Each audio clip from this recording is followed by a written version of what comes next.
Hey everybody, NecroVMX here, and you're on my channel listening to POTATOCAST. Didn't get to do one last week. I was very busy. Some weeks I'm able to do everything on a Saturday morning, and some weeks I basically have to choose whether I'm going to do Civilization Saturday or POTATOCAST. And yeah, I could do them on other days, but I really can't. That's the thing. But for right now, we're good.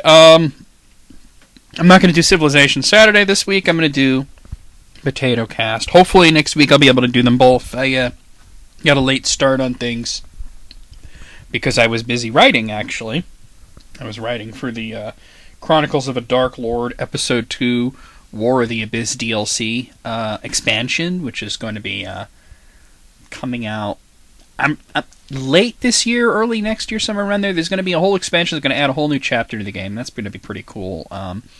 And I'm writing the story. I'm most of the way through the scripting phase, and then me and Tanya will actually do the the actual development phase, and that should go fairly quickly. But anyway, I did do a last episode. I almost said last week, but last episode I did open up for Q&A. Didn't get a whole lot of questions, but we'll go through what I have here. And that was the episode where I said, you know, this can eat a dick, that can eat a dick, everything can eat a dick. But let's see. Gimp Ninja says, well, that got interesting. Was laughing my ass off for 15 minutes straight. You owe me a new ass. Oh, hell no, son. Hell no. No, I do not owe you a new ass. When you signed on, when you subscribed, that was you were waiving your right to sue for any new asses. So, you know, you're just going to have to go down to Honest John's used asses and get one. Try to match the color up because it's, you know, it's really weird otherwise. But hashtag potato. Guess it's on my mind since my girlfriend's at Six Flags for the weekend without me. Damn, living 2,500 miles apart. What's the best amusement type park? You know, I haven't been to an amusement park in a really long time, but I remember going to things like Six Flags when I was a kid, and I always really enjoyed that. There was one in upstate New York called Great Escape that I really enjoyed. It's up near, I want to say up near Lake George. I could be wrong on that since it's been so long, but I just remember going to that a bunch of times and always just having a blast as a kid. And you know, amusement parks are very different when you're an adult because they could be hell on earth because you could have your own kids there and that's just like, that's painful. Or you could just go by yourself and then it's sort of like you can let your inner child just go hog wild, you know. So, you know, I would just say the traditional, just like regular old amusement park. Although one thing that Great Escape had, I could be wrong on this, but I seem to remember that they had one section of the park that was like a western town, and they would have these shows, like they had like a shootout every day. So I remember that being very cool when I was a kid. But anyway, moving on. Xanathia says 2015 has been by far the worst year of my entire life, and you know I'm going to get to your question in a second. But I got to say, you're not the only person to tell me this. I had multiple people come at me with what a crappy year it's been, and it just seems to be just a shit year in general for most people. So I don't know. Maybe in the mirror universe everybody's having a grand old time, but here everybody's just like waiting for this shit to be over, or at least to get better or something.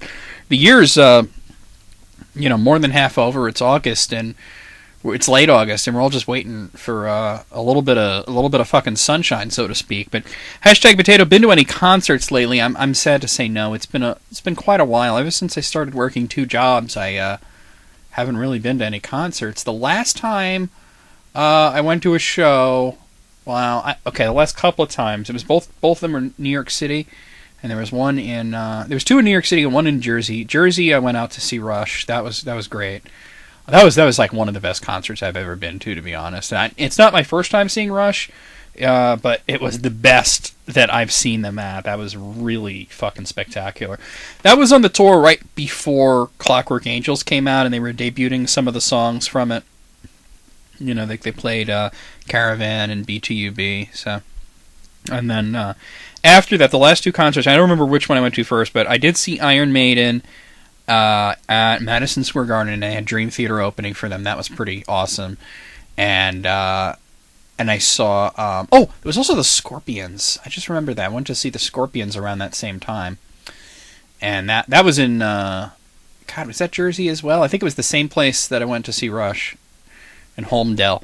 And then there was also in New York City, I think it was the Gramercy, I saw Transatlantic on the Whirlwind tour. That was really cool. But it's it's just been like I haven't been to shows lately, and it's just a thing, just being busy and not having all that much time off.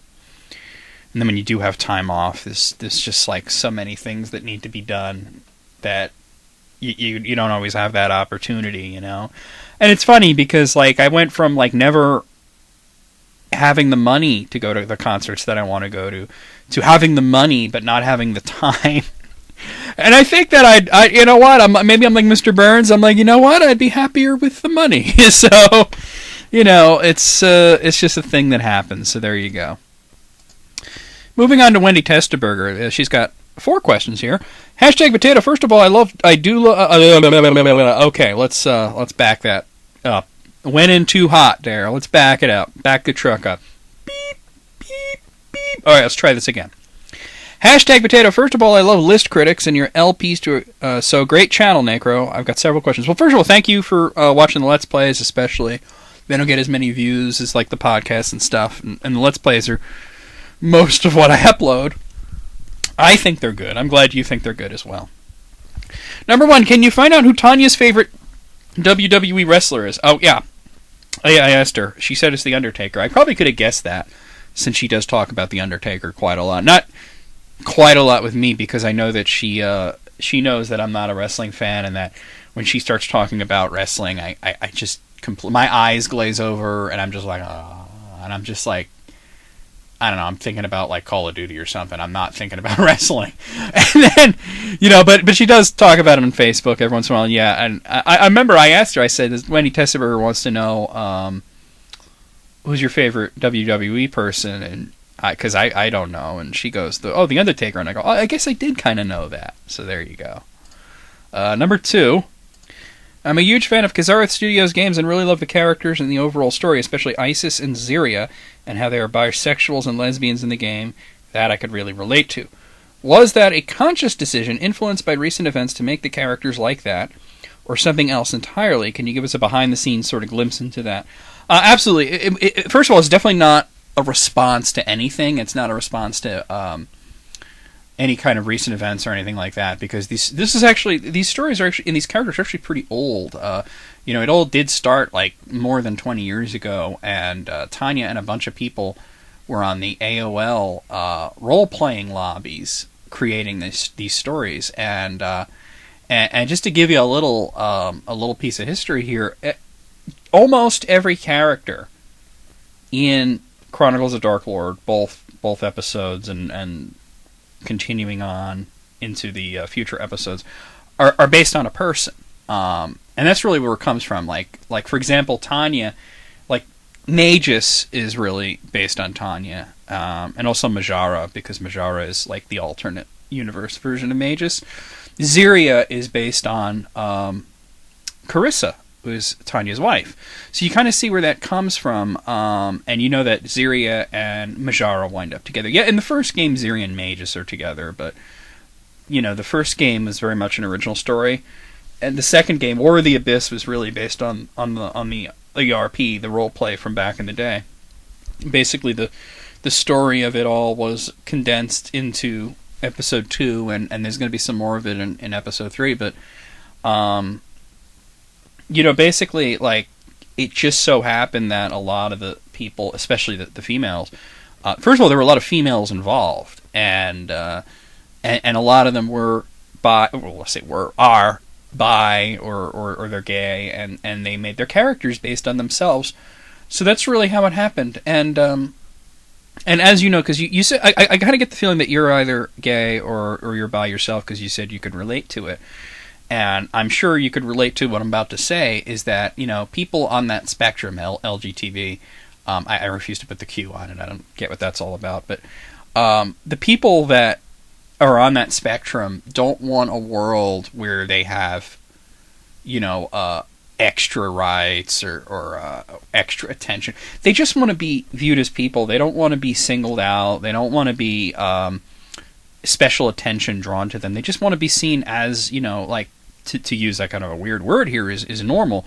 So the world of Korra, where you see Chronicles of Dark Lord, is kind of a harsh place in a lot of ways, but one of the ways in which it is idyllic is that you will notice that nobody really thinks twice when somebody is in a same-sex relationship or anything like that. It's just like, oh, well, there you go. And that's really all it is. That's really as far as it goes, and it's just treated as a thing that happens, and it's not like, they didn't go through that, what people in this world, in the real world, went through of being oppressed for so long and having to fight for their rights. Because that's the fantasy aspect of it. Anyway, let's move on to number 3. To be bluntly honest, I prefer Kotal Episode 1 over Episode 2. You're out of your mind, but I'm going to continue here. Especially with the new Rebirth update on Steam, and the DLC content is really badass. Well, I want to stop here and thank you for saying that, because I wrote that story, Nightmare Vision. Will you be continuing or expanding on what you did with Episode 2 when you work on Episode 3? Or will we see something like Episode 1 in terms of gameplay, but with better graphics, music, and so on? So, if I'm to understand it, what you're basically asking me is Episode 3 going to be like Episode 2, or is Episode 3 going to be like Episode 1? And really the answer is neither. Episode 3 is going to be like Episode 3. It's going to be its own thing. Each game really should be its own thing. There were certain things we wanted to do with the first game, and there were certain things we wanted to do with the second game, and some people prefer the first one, which is kind of funny to me because I think that the second one is a lot better in almost every way. But although I'm glad you like the DLC, and there is going to be DLC. I mentioned it earlier for Episode 2 that I have written, and it's going to be quite a lot longer than the Nightmare Vision story. It's going to be a whole new chapter to the game, so I hope you enjoy that. I definitely would like your feedback when that comes out.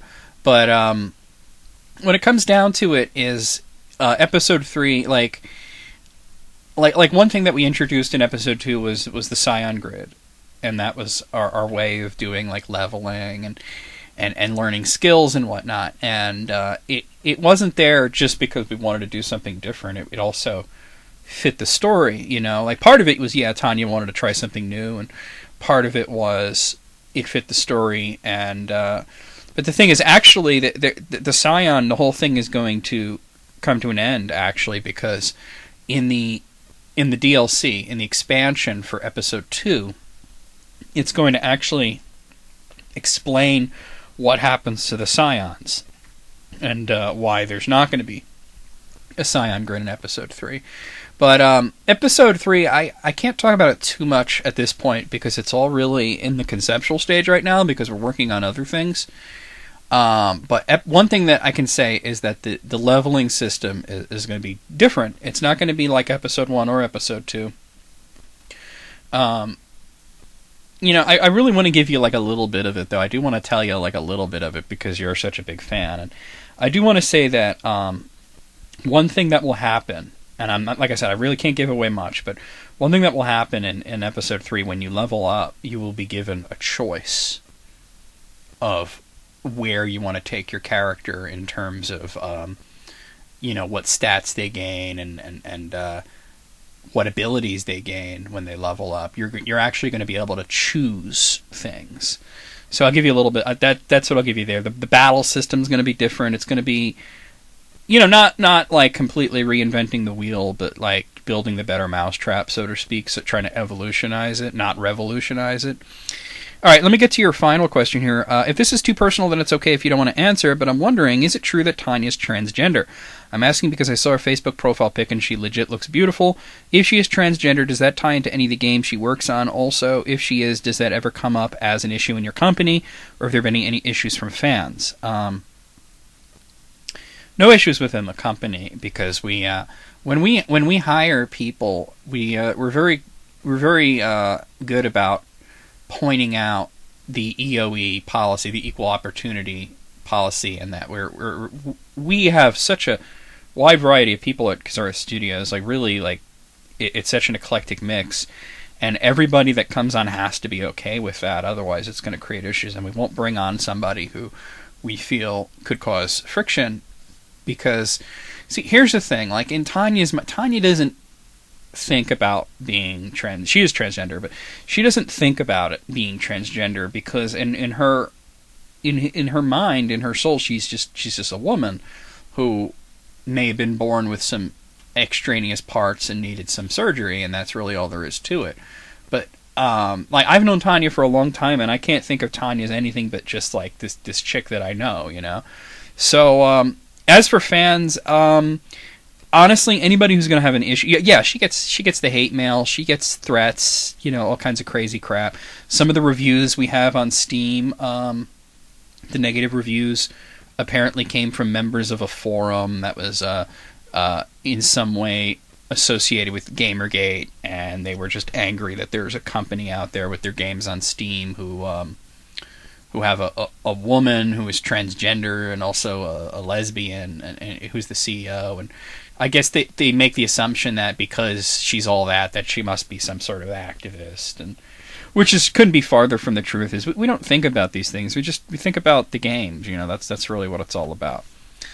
So great questions. Let's see. Let's move on. SlasherDude100 actually wrote out the word hashtag. Don't hashtag potato. Has there ever been a bad movie you liked? Well, if I like it, then I don't think it's a bad movie. No, do I? If you're asking about like a movie that other people think is bad that I like, then yeah, there's plenty of them. And if you look at my movie reviews, you'll probably see a bunch of those. But to be honest, like I don't think it's bad if I like it, right? So you got to think of it that way, you know. But let's move on. STVYT says hashtag potato. I work with individuals with disabilities as a special education teacher. I'm curious, if you don't mind sharing, how you got started working with the patients you work with. Since I taught students with physical disabilities this year, some of what you I do as well. I think you meant do. How I got started, really, and I'm going to be just like brutally honest here, was I got started in doing that sort of thing back in like 1999, late 1999, and actually no wait, it was early 2000. Now that I come to think of it, and really what it came down to was I needed a job. You know, it wasn't anything like a calling or something that I just needed a job. And there's this one place called Willow Glen Academy. It's actually pretty far away from here, but their commercials are on the radio all the time. They're always looking for people. And I remember I called them up one day, and I drove all the way out there, such a long way away, and I wound up getting the job. You know, and it really was just that I needed a job, and after I left there, you know, it just kind of became like a thing where I didn't seek out jobs in that industry specifically because I want to do it, but because I have experience now, you know what I mean? So it's easier to get a job working with the disabled than it is to, you know, I don't know, anything else. I have a lot of office experience too, but that's such a competitive market. It's really just like, and I did, you know, like there was a time where I was just doing office stuff and working, you know, like with accountants and stuff like that, and I wasn't doing the healthcare stuff, and then I went back to it, and really, it really is just because you know, everybody's got to work for a living, and I have experience. I'm pretty good at it, and that's really all it is. And yeah, I do enjoy working with the clients to a certain extent, you know, and I do think I'm good at it, but you know, just like any other job, it has its negative aspects. And I don't want to. There's a reason I don't talk about it too much, because it is stressful. Let's see. There's another question here, but Akadoja says, "Awesome cast, sir." I just want to thank him for saying so. Splashfire0x didn't put hashtag potato, but I do want to read their comment because it's just relevant to what I was talking about last time. They said, yeah, 2015 has been ass on a stick for me as well. Family problems, losing friends, and I'm pretty sure I have depression. I seriously don't think these next few months left of this year will get any better. I want to use a little bit, try to stay positive, even though it's so easy to to fall into that thing of like, well, the year sucked. And because here's the thing, the end of the year, the beginning of the year is just like an arbitrary thing that we decided where it, you know what I mean? We arbitrarily decided where the year starts and then also where it ends, you know, by default. And it's not like shit has to be bad for a whole year. And you know, and the opposite is true too. It doesn't mean that things have to turn around New Year's, but just think of it this way. Think of the holidays coming up. I mean, we're only 2 months from Halloween, you know, and that's where it all starts. And by the way, the reason I say some people, I always say Happy Holidays to people. They say, well, why don't you say Merry Christmas? You know, is I don't, you know, because even though I do, I'm an atheist, but I celebrate Christmas because my family always did. But when I say Happy Holidays, I'm talking about like the whole season starting from Halloween and going through to New Year's. And you know, you got Halloween coming up, and that's always a fun one. I love Halloween, and I'll have my movie feature, you know, and then Thanksgiving, and you know, Christmas and New Year's, and things tend to perk up around there. I mean, yeah, bad shit can happen, but try to stay positive. Okay, okay, let's see. Let's move on to the next hashtag potato. Actually, okay, the Moogle Masters hashtag potato. Before I start with the questions, I must. That last week's episode was awesome. One of the best. Okay. Number 1. Favorite NWA member solo. Well, that's easy. That's definitely going to be Ice Cube. He put out so many albums, and they're all good, you know? Like, even the ones that are not, like, great are still good, you know? And, yeah, like, Dr. Dre released, like, 3 albums, you know? Like, he had The Chronic, he had 2001, and now the new one called Compton, which I haven't even heard. I've been trying to get a hold of it, but it's notoriously difficult to get because it's Apple exclusive. So, but and those were all like, I mean, well, I don't know about the new one, but the first 2 were the 2001 was a masterpiece. The Chronic was a masterpiece, you know. And yeah, it's true that Ice Cube didn't release anything quite as iconic, but he had a lot more, and he was a lot more out there in terms of. You know, Dre was always like producing, and yeah, I liked Easy and Ren too, but you know, Ice Cube's my favorite. Let's move on. Number 2, most underrated SNES RPG. Ooh, probably the one that you're watching me play now is Breath of Fire 2. Highly underrated. Number 3, what would you like to see out of the new Doom if they can finish it? Well, I assume that they're close to finishing it because you got to remember that even though id Software's developing it is being published by Bethesda, and Bethesda has a very clear view of how to show games. They never show you anything until they're very close to being finished, you know, and that's just the way Bethesda works. I mean, they kind of started that with Fallout 3, I think, because I remember when they first showed Oblivion, and then like it was like forever before Oblivion came out. At least it seemed to be a really long time. And by the time Oblivion came out, it was so different from what we saw that like some people were kind of taken aback by it. So I think that like starting with Fallout 3 and then moving on, they really had this thing of like when you're seeing the game for the first time, you're seeing it in its almost finished glory, and it seems to extend beyond games that they develop and also the games that they publish, like Wolfenstein: The New Order, and Fallout New Vegas is another one. So I think that because we saw Doom, and we know that it had been working on it for a really long time, they had some false starts. They had a version of it that was completely scrapped, you know, back when it was called Doom 4. What I want to see from it, well, I gotta be honest with you, I had my own thoughts of what I wanted the new Doom to be like. And first of all, I didn't really want it to be Doom 4. I didn't want it to be like a remake of Doom 2 or a sequel to Doom 3 or anything like that. Even though they kind of hinted at that in Doom 3 when Betruger said, "I'll bring this hell to Earth."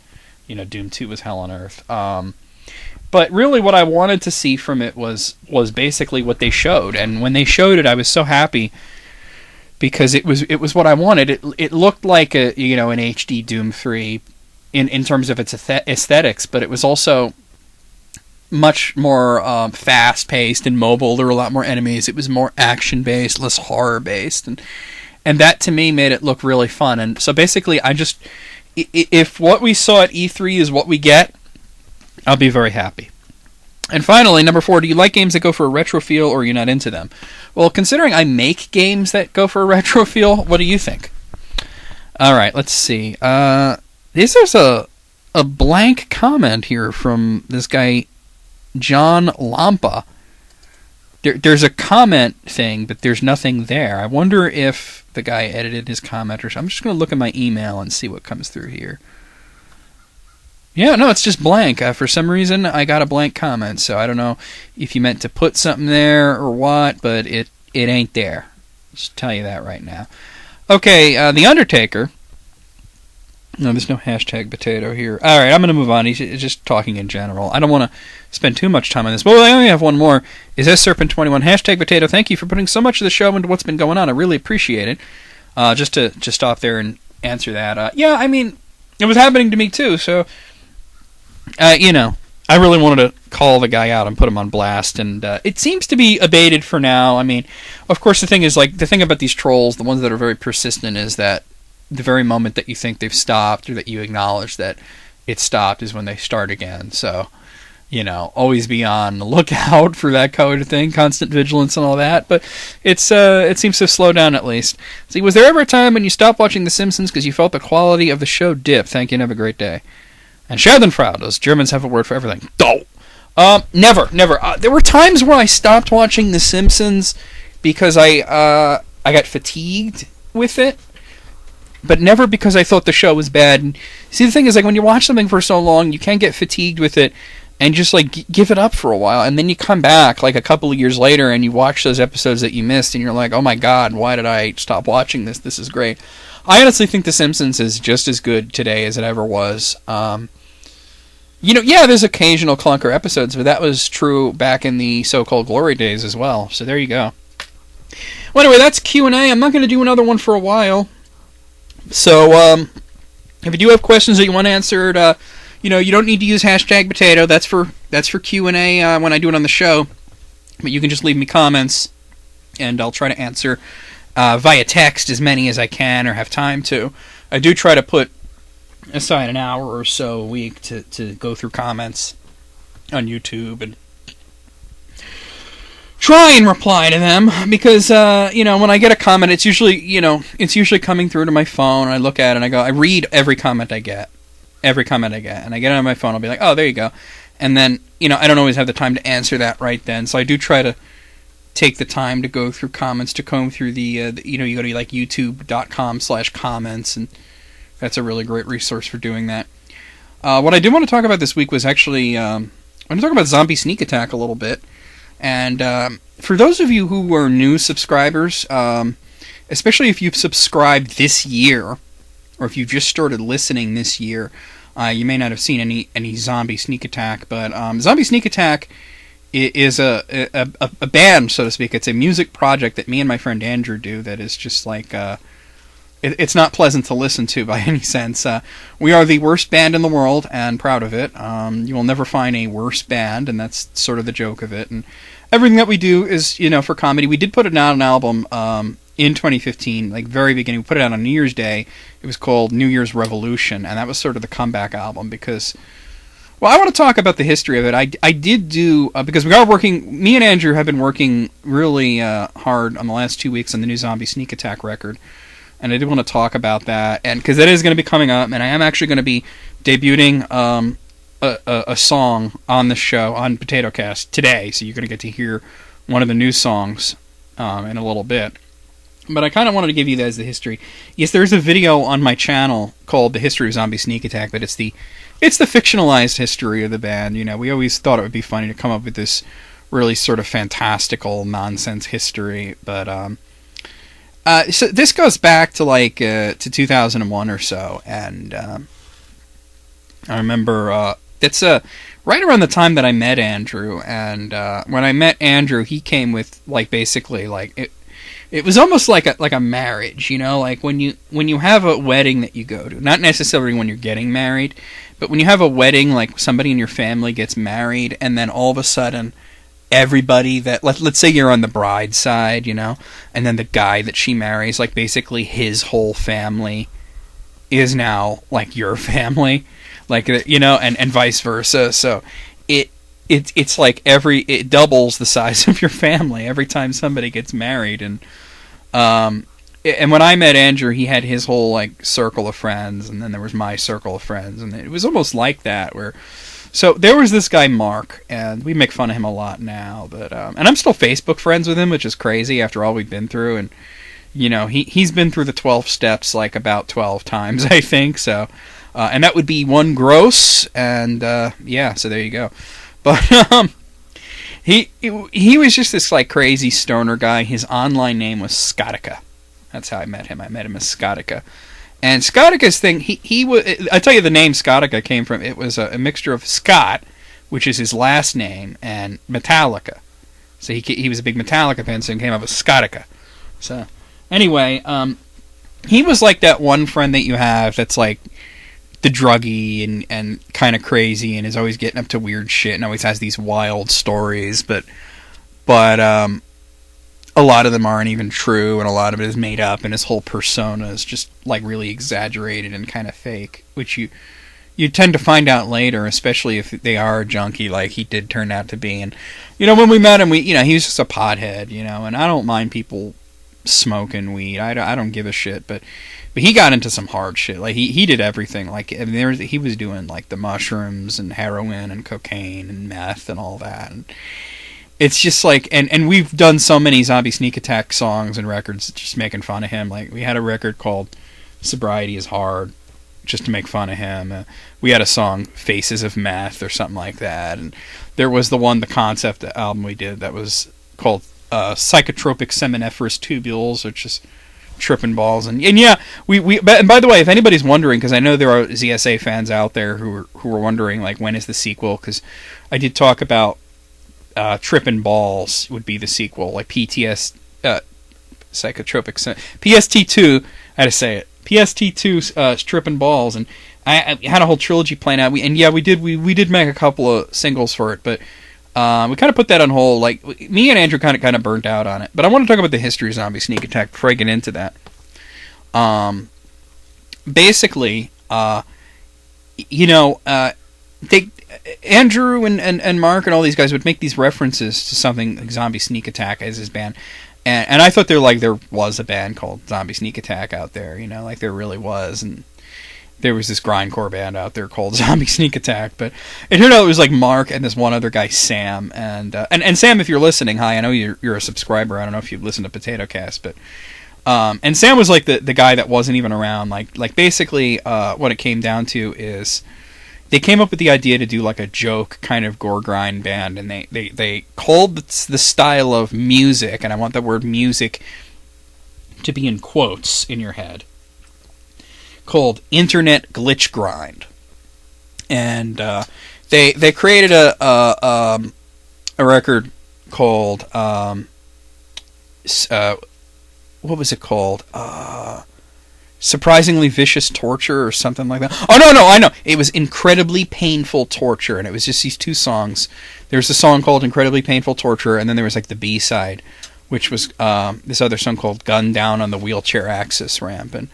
And sort of that was their theme initially, was just like, because every gore grind or glitch grind or grindcore band had like something that they would hate and make fun of. Like some of it was racism, and some of it was classism, and some of it was like, well, we just, hate, ducks or whatever, and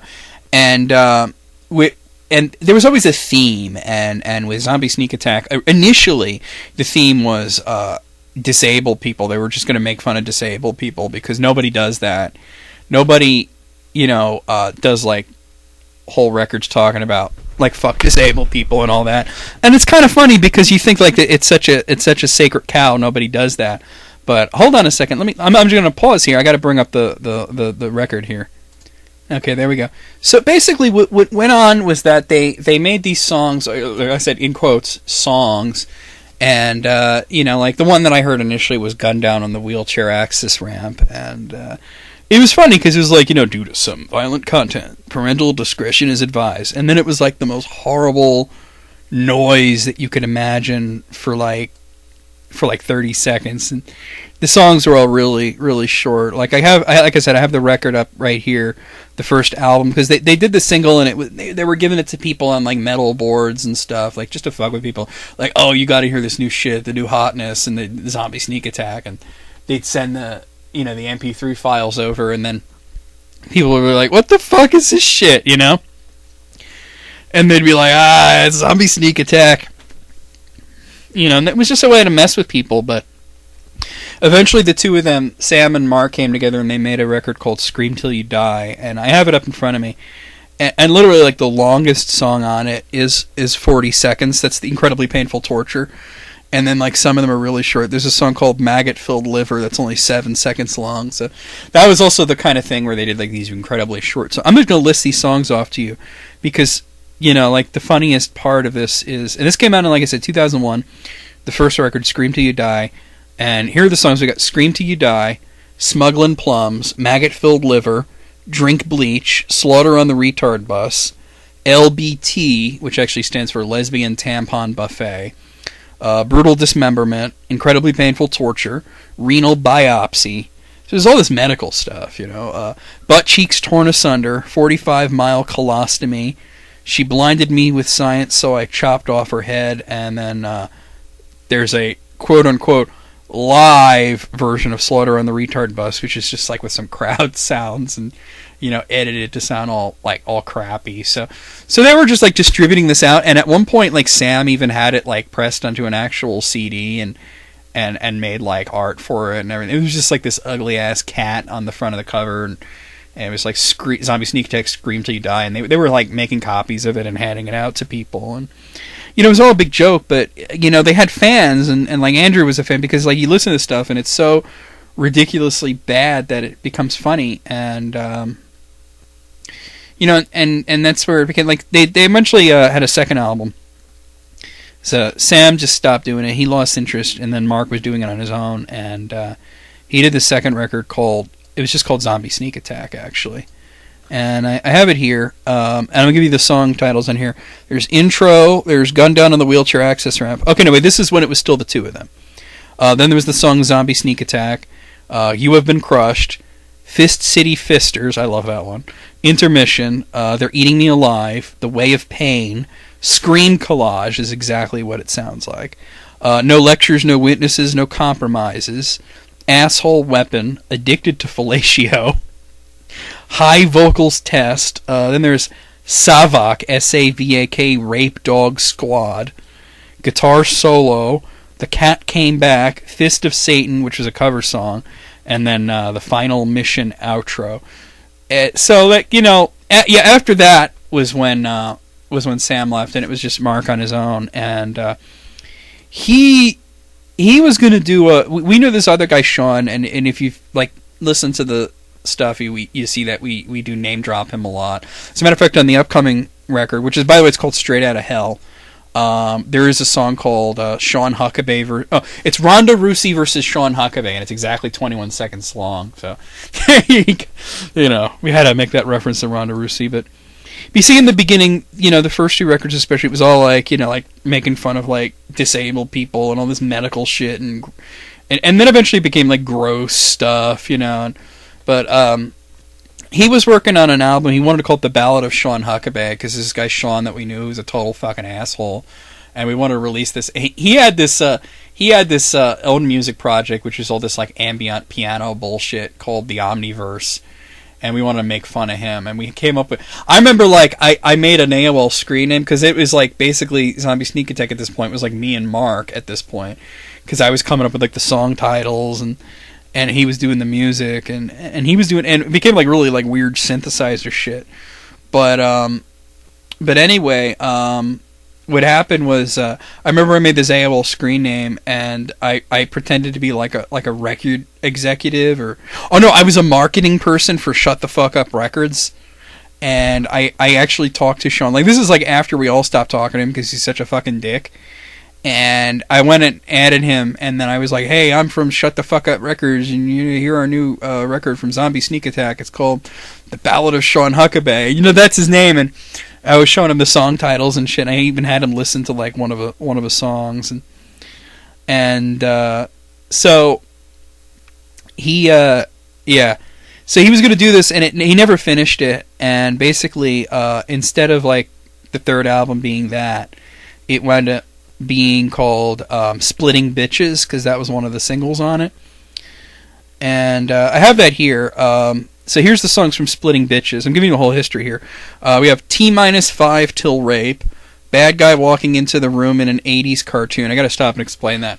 Whenever Sean would try to do like metal, like he would try, like he was all synthesizer, and Sean would do this Omniverse shit, and he would try to do like a metal song, and he was really bad at synthesizing guitar. And I said that every song that he said was a metal song sounded like the scene in an 80s cartoon where a bad guy walked into the room. Splitting Bitches. Then there's a song that's just like literally like the upside down cross, like you can't pronounce it, it's just a symbol.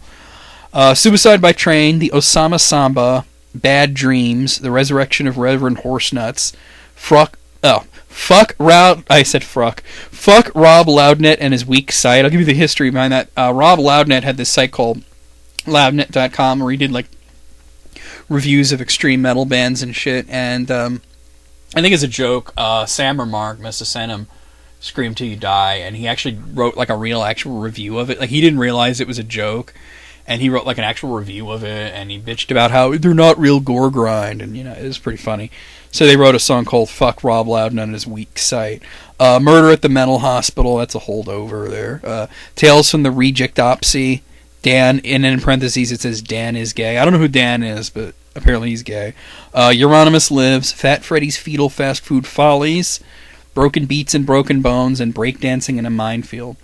So that came out in 2004, and then there was like nothing for a long time, and Andrew was like such a big fan of these songs, and for a long time a lot of them were lost. As a matter of fact, the only reason that I have like the first 3 records like completely reconstructed like that is because Sam came at me on Facebook and connected with me when me and Andrew started making Zombie Sneak Attack, and he had a lot of the songs that were missing, and that was really cool of him. So and he was able to tell us like what order the songs were supposed to be in and everything. So anyway, Andrew put together, actually it was me, I put together a best of, like me and Andrew collected all the Zombie Sneak Attack songs we had, and we made like the best of Zombie Sneak Attack. It was called the very fucking worst of Zombie Sneak Attack. And then we found some more tracks, and he made another compilation called None, Tits or Leave. And we were listening to it for laughs for so long that eventually Andrew got the idea to do Zombie Sneak Attack, on his own, and then I said, I can help you with that.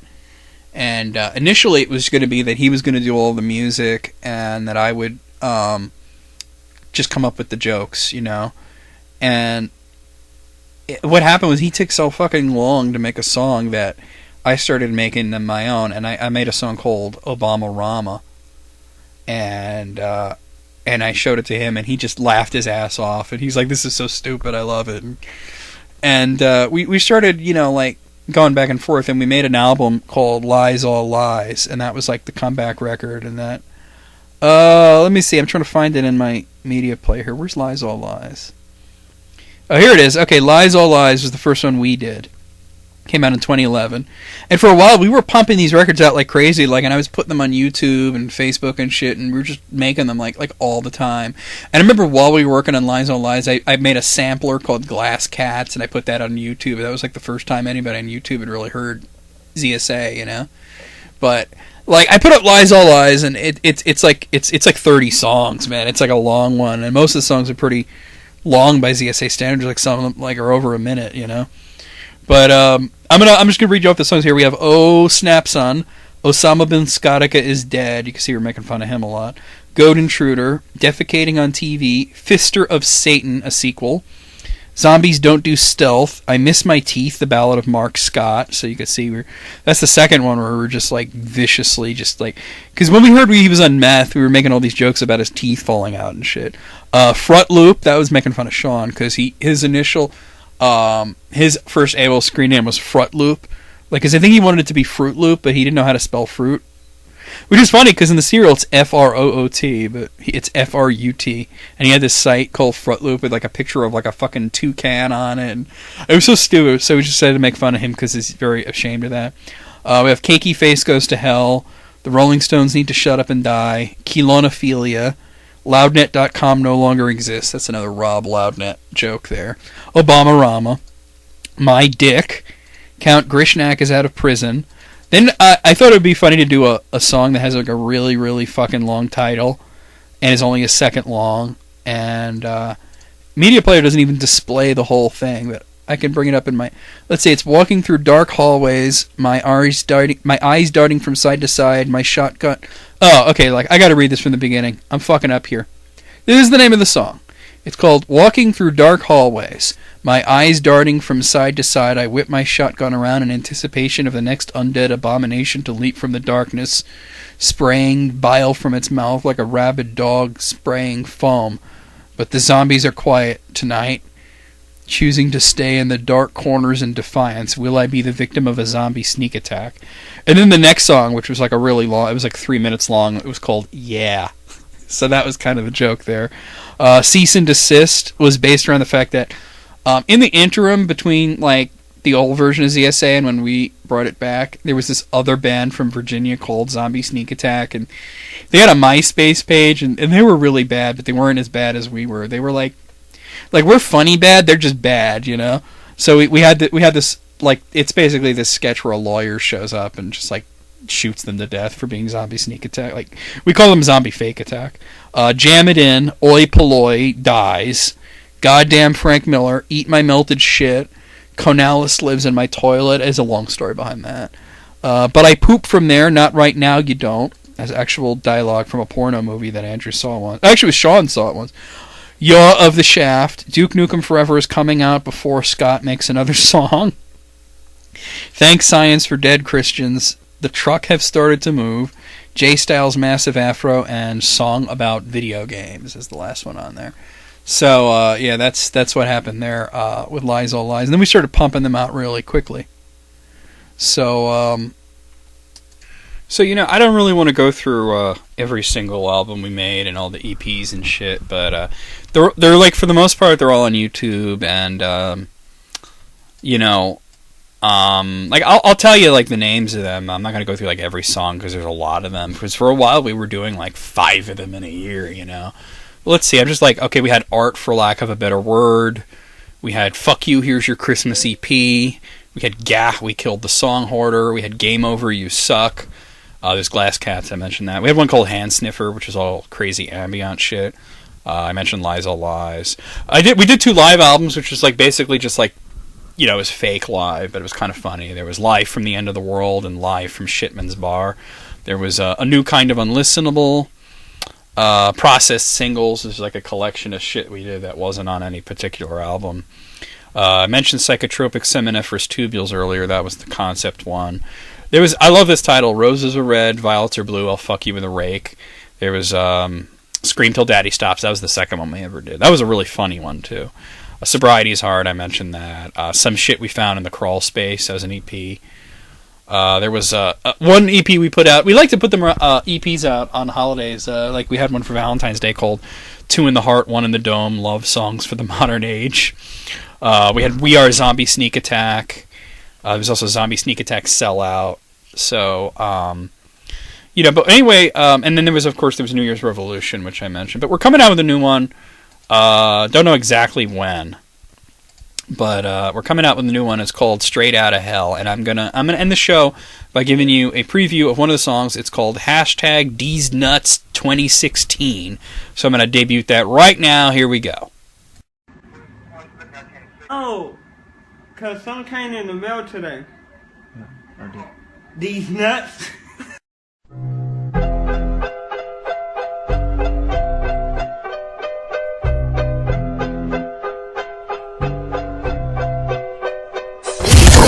Question. He fights nuts like on the wall. There's not a single Democrat here. She said, look at him. It's almost like Sneakback invited Benjamin Netanyahu. That's somebody. You mean in Vegas?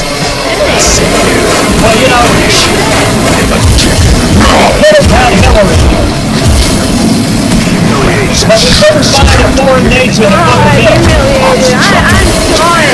Quit! I'm not humiliating anybody else. This is a room full of people. America is in jeopardy and we are met today on a great time. The men and women who are gathered here today are gathered to fight for freedom.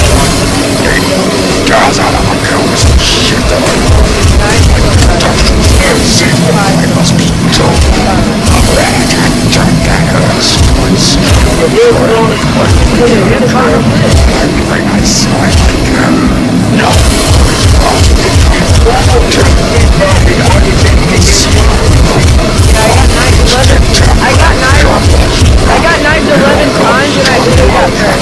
Leave it like that.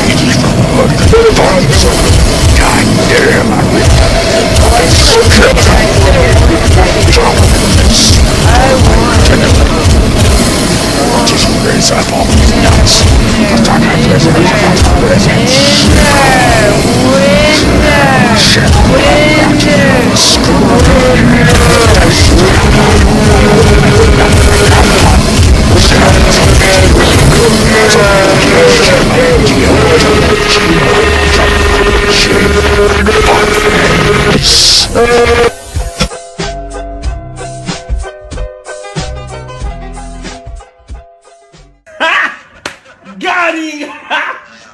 Got him! So there you go. That's hashtag These Nuts 2016, first single off the new album.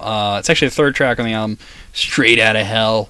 It'll be on YouTube, when I post. I'm gonna have to censor the album cover because it's got a cartoon penis on it. But if you want to see the actual album cover, if you want to get news about that, go on Facebook, look for the Zombie Sneak Attack group.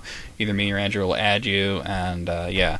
And obviously, Straight Outta Hell, it's obvious we're like kind of playing on Straight Outta Compton, and when I made the album cover, I kind of made it like that. But that's going to be the show. Glad to talk about Zombie Sneak Attack and give you guys like the real history behind it, tell you some of the song titles, and there's a lot more out there, obviously, but go check that shit out if you want a good laugh or you want to hear like the worst music ever. And no Q&A, but like I said, leave me your comments. Let me know what you think. Thanks everybody that participated in the Q&A. I'll see you guys next time.